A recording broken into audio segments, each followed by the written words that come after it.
Hindi ko alam kung paano ko iumpisahan. Pero, umpisahan natin sa patotoo ko. Sa mundong ito, napakarami nating maaaring pagdaanan.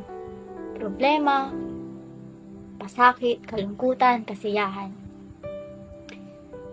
Dumating ako sa punto ng buhay ko na mas gusto ko na lang piliin ang sumuko kaysa lumaban.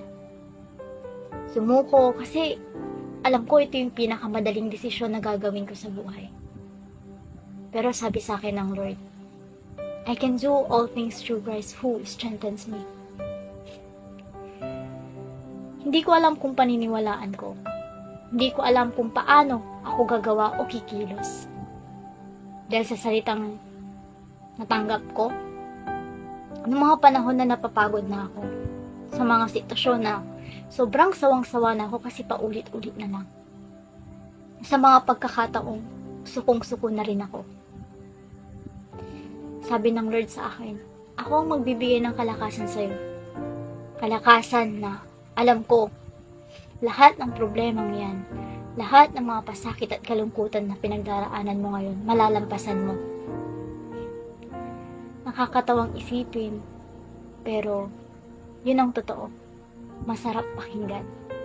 Masarap pakinggan na sa tuwing naghihina ka, mararamdaman mo, at bigla ka na lang makakarinig ng mga salitang, ako ang magbibigay ng kalakasan sa'yo. Sa mundong ito, hindi natin alam kung paano lalampasan ang lahat ng problema sa buhay. Pero isa lang ang natitiyak ko, ng lahat ng problemang pinagdaraanan natin, balang araw, lahat ng paghihirap na pinagdaraanan natin, darating ang panahon, darating ang tamang oras ng Lord para sa atin. Masasabi natin, yes, I did it. Nakayanan natin, hindi dahil sa sarili nating kalakasan, kundi binigyan tayo ng sapat na kalakasan ng Panginoon upang malampasan lahat. At magpatuloy at sabihin na kaya ko dahil sa kalakasang ipinagkaloob sa akin ni Kristo. Alam ko mga kapatid, hindi madali ang lumaban sa buhay.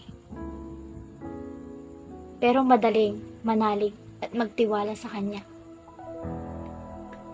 Dahil tapat ang Lord sa buhay ng bawat isa. Ako nga po pala si Rosette Andy Suri. At ito po ang Friday Devotion. God bless you.